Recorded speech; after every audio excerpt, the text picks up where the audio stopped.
You done? Oh, well, no, it's going to be going in the video, yeah, I guess. Yeah, okay, good. I said I just wear a hat. Just makes it easier. So, Lock and Key.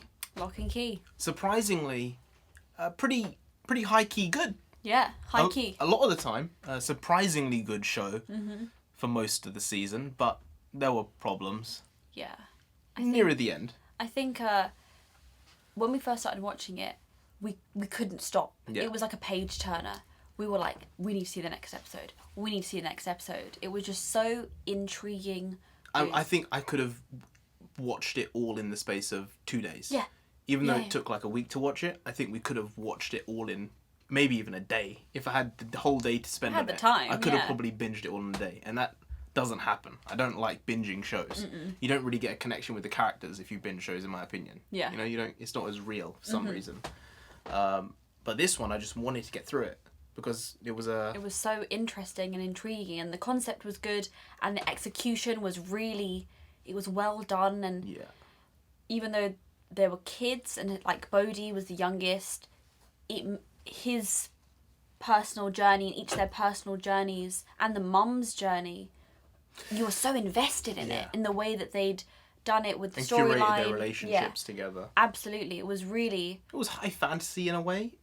Yeah. But it had a lot of constraints on it. It did. I like like that. It that. didn't feel like super low fantasy. Yeah. It was odd. It was well thought out. Yeah. There was always a caveat to each of the keys and the usages, or at least so it was, we perceived it as, so we thought, which is nice. I like that. And I think the acting was pretty good overall. There were a couple of moments, character-wise and acting-wise, that pulled you out. I think the British guy in it Scott with one T. Very, very out of place. Not just because of the British accent, but something was just not feeling right about him in the show from the start. Yeah. By the end of it, you sort of accepted him more, but You're I like wasn't 10 having episodes in, you're going to be like, okay, fine, Scott with the T, you're here. Yeah. But I think the way the dialogue they gave him, it was like, think of stereotypical British guy. I don't understand. And like, just throw him in. He was using some very particular words that honestly, you don't use them in regular conversation. Very, very rarely. Like, You don't ever. use it. And I was like, they just wrote him like, oh, the stereotypical English guy. Whatever it is, yeah. But then I found out that the girl who plays Kinsey is actually British. And her accent was impeccable. Yeah. I did but they not wanted him know. to be a British character, though. No, that must have been it. Yeah. But I just want to say, they go to an international school in the place. yeah, it's like a private school, right? Yeah.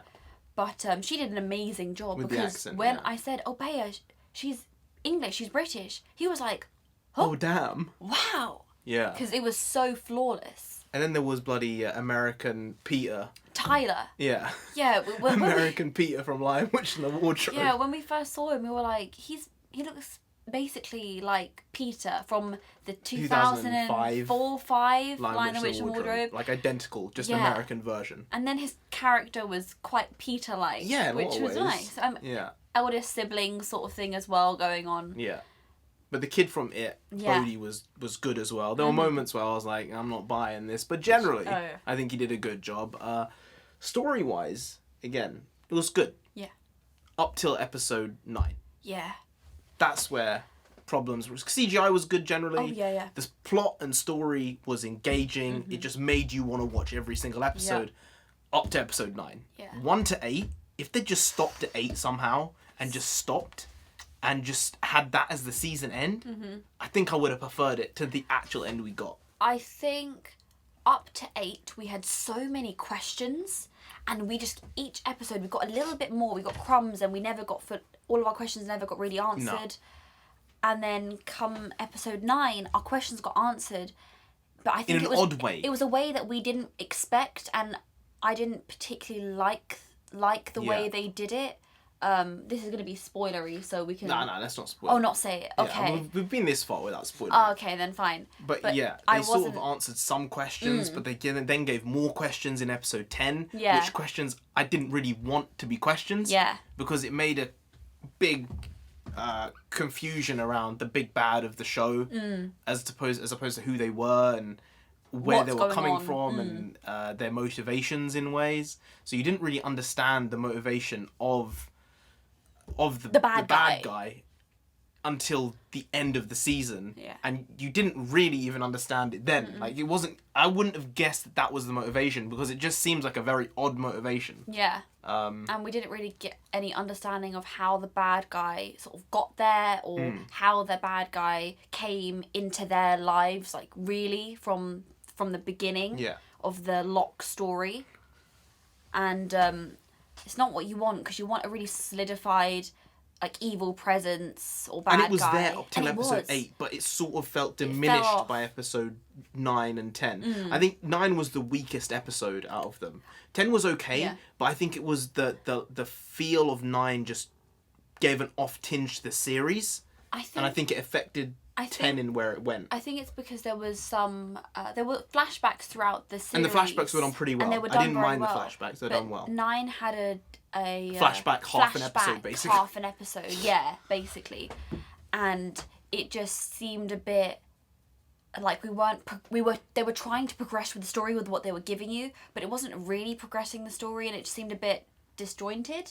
Yeah, while they were trying to join it up, which was the problem, really. They were trying to fix story issues, if you want to call them issues. I didn't think they were really issues. They were trying to fill plot areas, gaps. Not plot holes even. They were trying to fill the plot in. Yeah, for the audience. For the audience, which wasn't necessary really for 15 minutes of that episode 9, at least 20 minutes. Yeah.